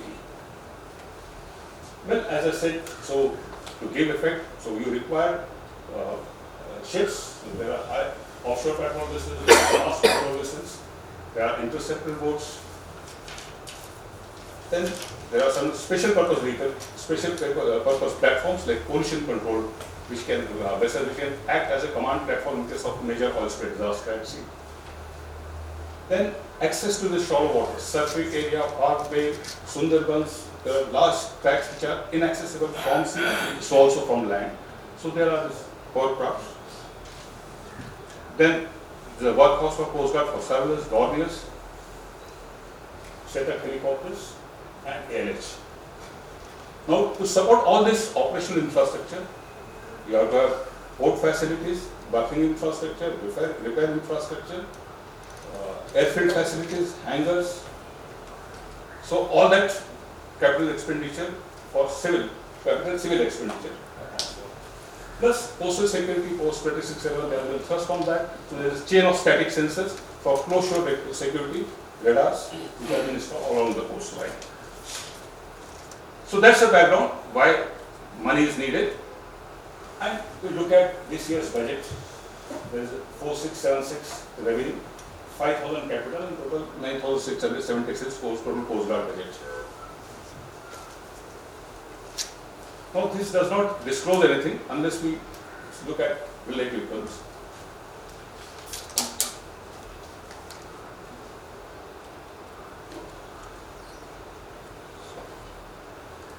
So from last financial year to this financial year, we can see there is about 18 to 20% increase in the budget. But this is, I am showing from 24-25 RE to BE of 25-26. 24-25 BE was much less, the capital was only 3,500 crores. So that way there is almost 30% increase BE to BE. So that's huge increase. So just to say about budget for 25-26, I think it is probably Coast Guard has got everything that they asked for. There is nothing to complain about. But let us look at it, how things have evolved. Now this is in last 12-13 years, what has happened to the Coast Guard budget. In 12-13, two things you can notice in this, that over 5-6 years, the budget has doubled. So there is fourfold increase from 2,500 to almost 10,000 crores in this 12 years, total budget. But I am coming to a very significant point, raised by Admiral Pawar also, that look at this capital revenue gap, it is narrowing down. It was big one, it is now very close. Probably by next year we will have our capital and revenue matching. But I have a different take on this. Is revenue budget really bad and capital budget is growth and revenue budget is like necessary waste or something? We have to look at it. Revenue budget has a component of salary and non-salary. And what is Coast Guard job? Coast Guard job is very different from, and I will give that analogy, for the same aircraft operated by Air Force, Navy and Coast Guard. Now, assets are procured with the object to keep that area under surveillance. How much those ships should operate, how much those aircraft? As much, optimum level, they must operate for that much level. Suppose I deploy a ship, big platform, 10 days in a month. Okay? And I didn't know, actually I should deploy in 20 days. Looking at maintenance requirement and fatigue issues about the crew, I can go for 20 days. But if I go from 10 to 20 days, and these are real figures, I'm saying this is happening in Navy, my revenue budget will go up, no? Because fuel consumption will shoot up it will double. And then say something wrong with the Coast Guard, your revenue budget is going up. So I feel that revenue budget looking at the operational cost has to be separated and it has to be looked differently. And not only that, it should be changed out from capital budget to that operational cost. It is very intriguing for everyone to know, and I'll share that. Because when I started flying Dorniers, and we had earlier commercial pilot holders who used to join Coast Guard. So their approach was totally different. So there's a utilization rate of Coast Guard Dornier, 50 hours per month. Same was with the Navy, because after all we had inherited all that from the Navy was operating 50 hours per month. He says, how is it possible? No commercial airlines will be able to manage with 50 hours of flying on the aircraft. So we looked at everywhere, Air Force 50, Coast Guard is also 50. That was at a young age. Whereas investing, why we fly only 50 hours per month? Then the answer is given, no. The long-term maintenance schedule, which is done by HAL, is linked to that. 1200 hour week, 2400 hour week, annual. So they are all fixed. If you increase utilization, you will all disturb. I said, but then we can ask them to advance those routines so that. No, it will create additional required for rotables, spares. So what? We can get more. So you will be surprised after, it was only 2018 I discovered that when this initial aircraft were brought to India, fly away, and then HAL under license started manufacturing, I got a copy of presentation in which it was a Navy, Air Force and Coast Guard. They said the schedules of maintenance for the aircraft were designed for 100 hours per month. Based on 100 hours utilization, entire maintenance schedule was prepared, but the three services said, no, we don't require 100, we require 50, and therefore maintenance schedule was changed for that. Now how do we come to this 50 hours figure? It's very interesting. Sir, we'll stand for this. In Air Force, how will you decide how many hours an aircraft should fly, or decide on the maintenance schedule? Is X number of aircraft and Y number of pilots. So what is required is all the aircrew, because this is a military aircraft, fighter aircraft, they should be trained for all the missions. So per aircrew, how many hours are required for his training, less total number of aircrew, total number of aircraft, you come to some kind of figure. So many hours of a task, monthly task is given. So we also have the monthly task concept. I said monthly task is only to train the aircrew. We have recovered, we must fly as much we can fly for optimum there. But if we switch now to 100 hours or selling our ship from 10 days to 20 days, it will shoot up revenue budget and say you are not managing your budget well. Now your capital is less and revenue is going up. So I feel this way of looking at revenue budget, so ideally there should be operational costs should be separate in the revenue budget, which should not be seen as something like a wrong thing is happening. There was another point which was made about, but I'll come to capital there later on. The strict watertight compartment which are made about revenue and capital. This situation when we faced, and we said that we have huge liabilities to IOC for fuel we paid. We don't have enough revenue budget, but we have some savings on capital. Let's go to government statement of case. We want to put from capital to revenue. But thereafter we realized that matter went up to the MOD finance, main finance, and then we realized actually nobody has powers to change even 1 rupee from capital to revenue. It goes to the parliament only. Only parliament can do that. So now we realize it is why such a strict compartmentalization is capital to revenue. But on the other hand, you cannot shift a rupee from capital to revenue, but you can, by procedure, you can do revenue expenditure from capital. For example, we have now acquired 16 ALH from HAL, jointly Navy and Coast Guard, but Coast Guard has a separate package for maintenance. We have gone for a performance-based logistic. We told them that for the next 5 years, you will maintain this aircraft, including day-to-day maintenance to every rotable required for that. And then one-time cost, 200 crores or whatever that amount, it got included in the acquisition cost. Which means, over 5 years, what would have spent on monthly basis as a revenue, it has been paid one time as a capital. Otherwise, this budget, this figure would have been different. What we are showing, how much we are spending on revenue, because it has been, huge chunk has been paid off for 5 years from the capital budget. So isn't it strange that you allow through procedure to meet your revenue expenditure from capital, but you can't change 1 rupee from capital revenue even for operational purposes.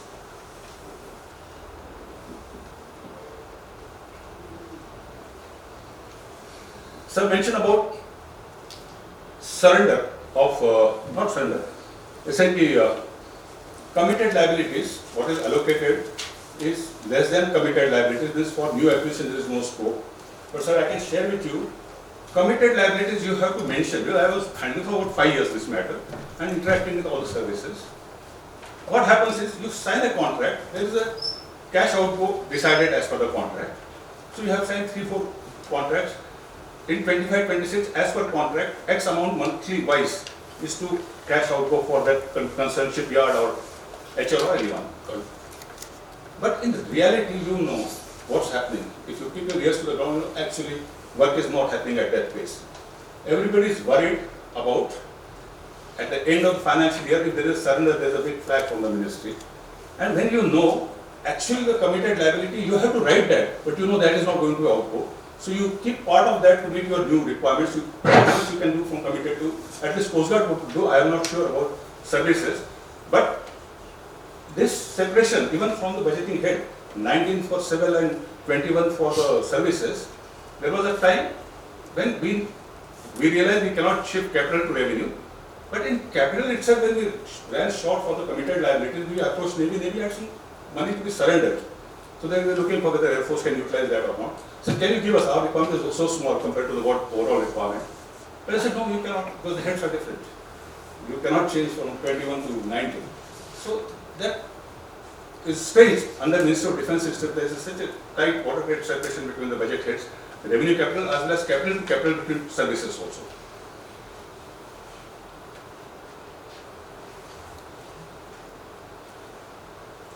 As far as this Atmanirbhar requirement, I can share that with Coast Guard started, of course started with the some old platforms seconded by Navy, but new acquisitions, first of one were patrol vessels from Japan and Singapore, and 3 Dorniers will fly away docked in India.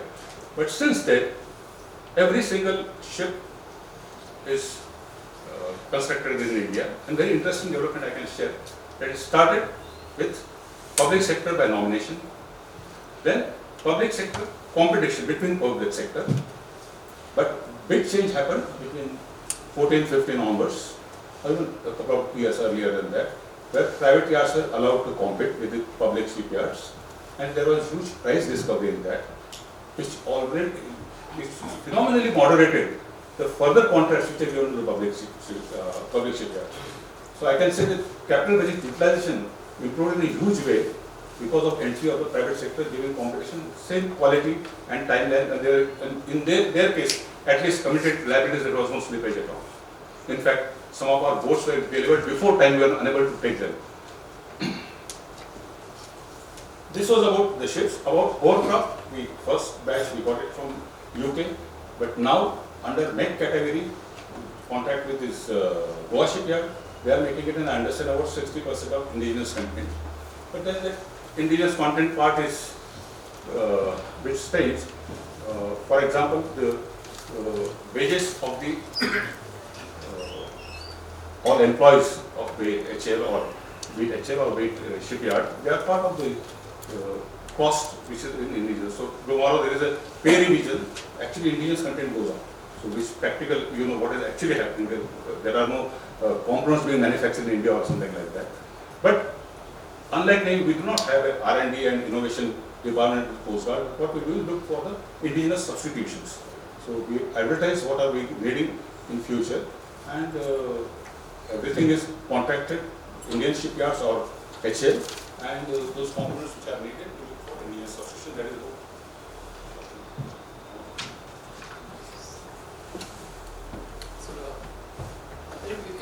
Anyway, I was on the last proposed slide.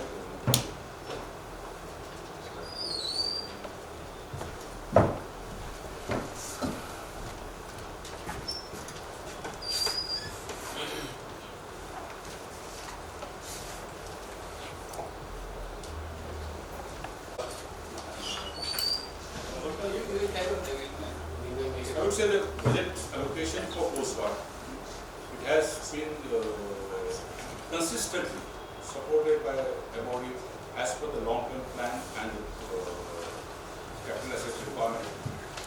There has been in last It was built by the years, capital assets. But all along the coastline, where Coast Guard presence is there, nearly 100% infrastructure, both the working facility, accommodation, anything is required.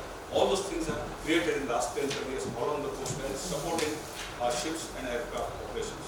So I think Coast Guard has never felt requirement, any difficulty in securing budgetary support. So with that, I would like to conclude and thank once again for giving me this opportunity.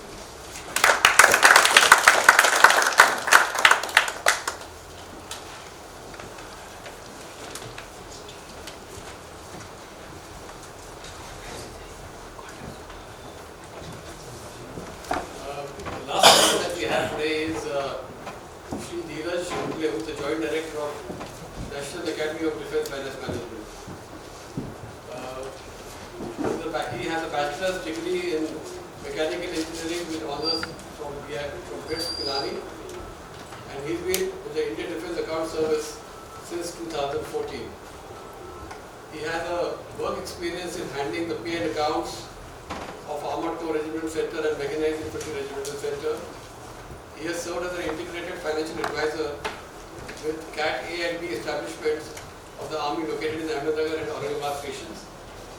He served also in the PCDAO as a Deputy Controller and also with the PCDA Navy as a Deputy Controller at Mumbai.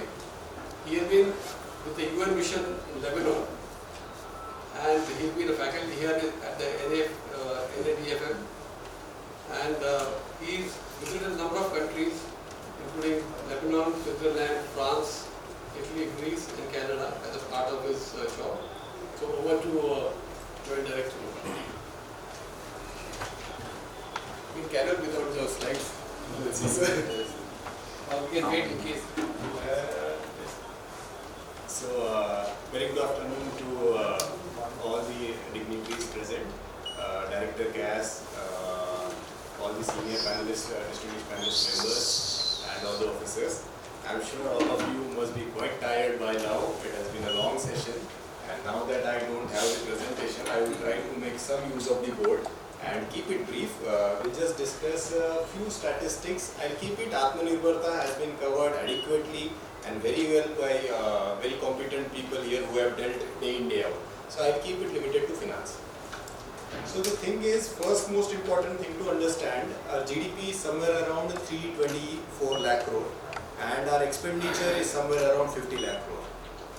If you look at the number of tax to GDP ratio, very often we use this number that this is the percentage to GDP on health sector, this is the percentage to GDP on defense sector, this percentage to GDP on education sector, and we always strive for that ideal number that is given somewhere in some Western document, that defense should be 3%, health should be 5%, then education should be 3% again. Then there are a number of other sectors. If you add all those numbers, it comes out somewhere around 30% of GDP.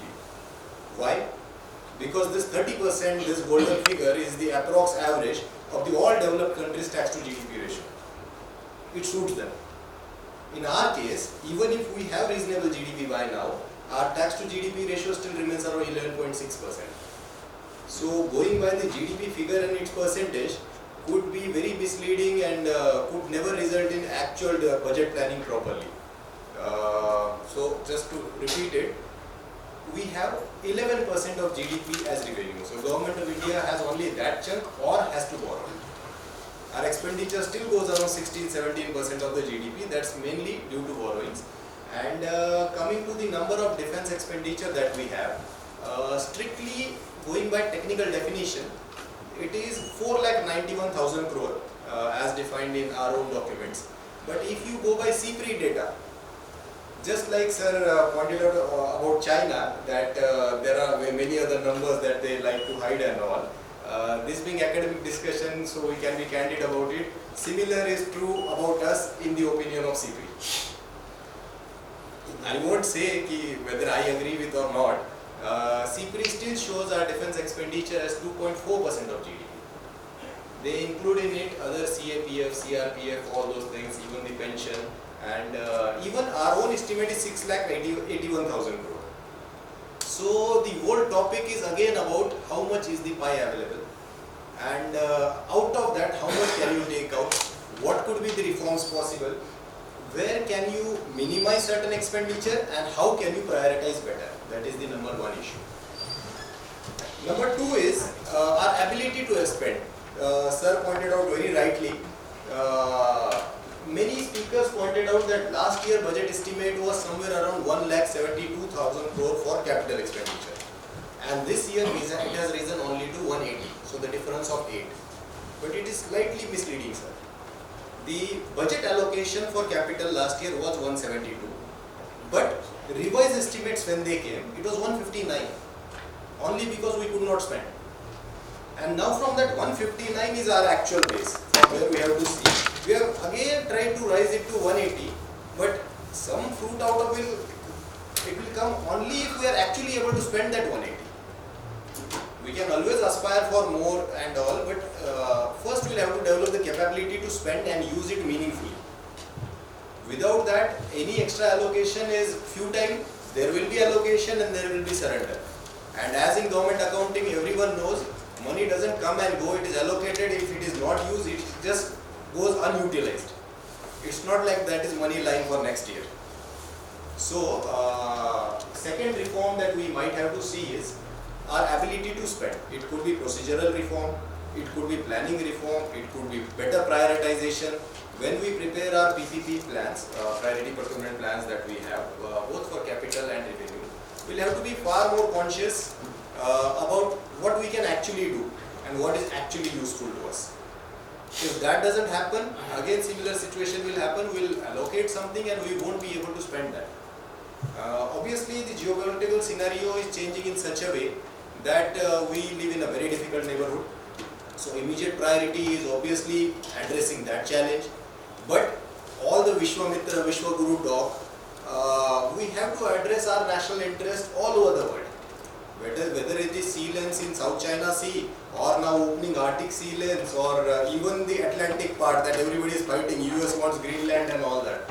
We have to have some view of that also. We can't be blind to it because our commercial interests are affected if all these things, especially what happened in Suez Canal crisis, as sir pointed out, we definitely get affected. We can't be blind to it. We can't just say, I'll address my neighborhood and stay quiet.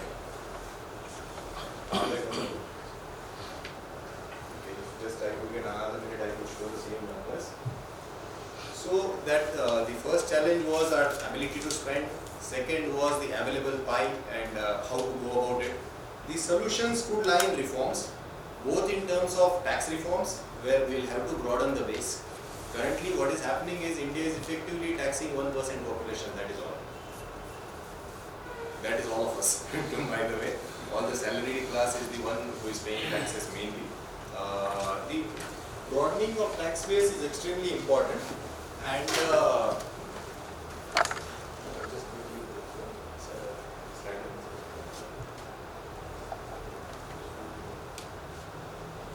so the objective, I'll just quickly revise. The objective is clearly optimize the available resources for India's national interest. National interest could be on border or all across the world. Now we are not a small economy just to look at our borders. Our commercial interests are as important.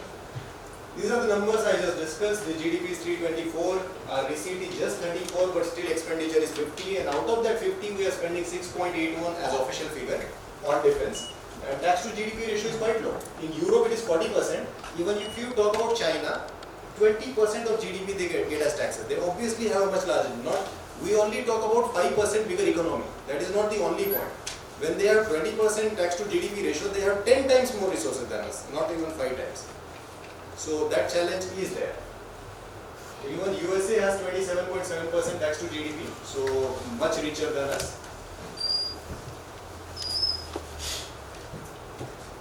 Akash.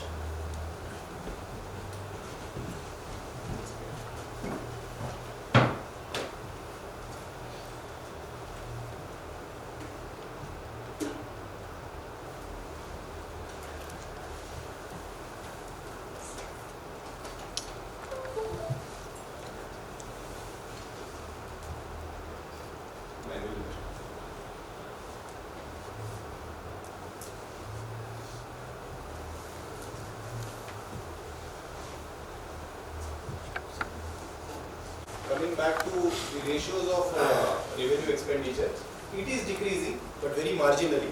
And sir pointed out that obviously there are operational requirements which are very important and we can't look at it in isolation. That revenue expenditure might not always be bad, but we'll have to break it down.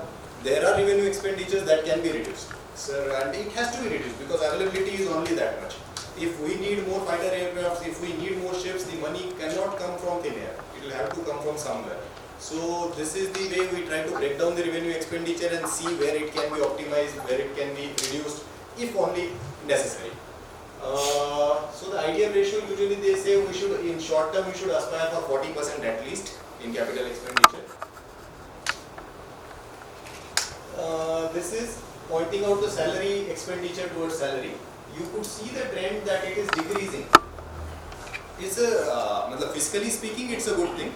Credit to the Agnipath scheme to a certain extent. And in future, it could reduce to a greater extent, giving us more elbow room or more space to plan our future acquisitions. So for Army, in last 3 years, now the Agnipath budget has reached 9,000 crore. It will increase to some extent, but the decrease because of Agnipath in the figure above is much bigger. Had this scheme not been there, by B 25-26 would have been like 130 crore or so minimum. And it will also have impact on pension budget. Pension current budget, if I say take a few numbers, last year the provision was 1,42,000 crore. Actual expenditure was 1,59,000 crore in pensions. This time the figure is for budget estimate 1,60,000 crore, but we don't know, actually it might even cross 175 or so. It will eat into some other pie. So the trend, it has been going up again, but we have to be conscious that we are able to spend what is allocated to ensure that it actually goes up. In last 6-7 years, capital budget has almost doubled. The annual, if you see, its annual 13%, it is increasing every year. But again, the same thing will remain. This will materialize. This was 172 initially. We couldn't use that, so it's 159 now. This will materialize only if we are able to spend. Global statistics, we already discussed to some extent, percentage of GDP. US spends, and there is also from 14 to 23, you could see some difference.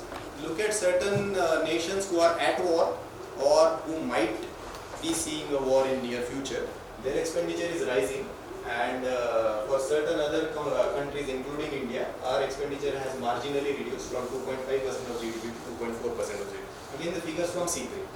I have tried to keep it from the independent evaluator. C3 2024 report. So what are the challenges? The quantum jump that we all seek might not come till the tax base really broadens, as we discussed. And due to, there are many competing demands in India, political reasons, socio-economic reasons. We actually had a huge poverty issue, which has been reduced to some extent now. So that should also release some pressure from government. Reforms will also be challenging always. There will be resistance. But if certain things have to be done, they will have to be thought through and made sure that we do it effectively. Whether it is human resource reform or generating more fiscal space through jointness, inter-service prioritization, like if similarly, that is the main reason they have said the capital expenditure will be together for all the services now. One is obviously the technical reason that sir pointed out, that we can easily move that money from one to other. Sir, you very rightly pointed out the absurdity of not being able to do that, but that's the constitutional setup. The parliament decides the allocation of money and the purpose of money. And other than parliament, nobody can change it, then, if it is the major head. So that is one of the reasons they have said we will combine the capital expenditure, and if suppose the Air Force is planning certain acquisitions, they don't materialize, probably we can move that money to Navy or someone. So whoever does it better will get more money, as simple. Then way forward will be sharing the infrastructure, then critical comprehensive review of requirement of military assets, manpower, human resource reforms that we spoke about. And monetization of certain resources could also be used to have more capital expenditure. There could be land resources, there could be other resources, just like DRDO is now using its laboratory, letting its laboratories be used by private sector. It is generating resources. We can think of creative ways to generate more resources to address, because taxes are not rising as fast. Resources are definitely needed. Like we might face a 3.5 for a front war, nobody knows. But then we'll have to find a way how to raise resources for that. If we just increase the fiscal deficit, the economy will not sustain, and within 5 years everything will collapse. So cutting down on avoidable wasteful expenditure, sensitization towards qualitative utilization of allocated budget. Then PPP is to be formulated with utmost diligence. This is actually a primary step where we have to make sure that we put utmost diligence. Austerity measures, especially like traveling and other workshops, I hope we have kept this modest. So those things could be thought of. So that is all from my side. I kept it limited to Dhiraj. We can take questions in the...